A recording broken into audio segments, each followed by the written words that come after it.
Hello বন্ধুরা, সবাই কেমন আছেন? আশা করি সবাই ভালো আছেন। আজকে আমি চুকা ভর্তা করে খাবো। আর সুন্দর করে চুলাই নিতেছি। চুলাই নেওয়ার পরে আর একটা হবে না, কয়েকটা নিব, অনেকগুলো আছে।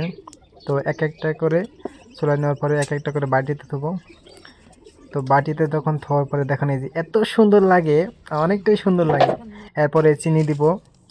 আমি বয়ম থেকে চিনি নিলাম, এত সুন্দর করে চিনি দেবো। তো বেশিগুলো খাবো না, যেহেতু অনেকটাই খাওয়া যায় না।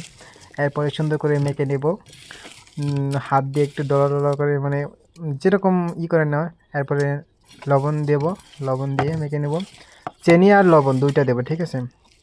তো এরপরে এই যে এইরকম হবে, দেখো এই যে তো সুন্দর হবে। এখনই তো সবার মুখে পানি আসবে আমি জানি, কারণ আমি যখন ভিডিও এডিটিং করছি বা আমি যখন খাইছি, ইস, চুকা ভর্তা কি তোমার খাইতে ইচ্ছে করে না? তোমার মুখে কি পানি আসে না? কমেন্ট করো। এইটাই ছিল আজকে চুকা ভর্তাকার খাওয়া, কেমন হয়েছে? আর এটা এরকম করে তোমার কোন বন্ধুকে একটা মেনশন করে দাও তাকে।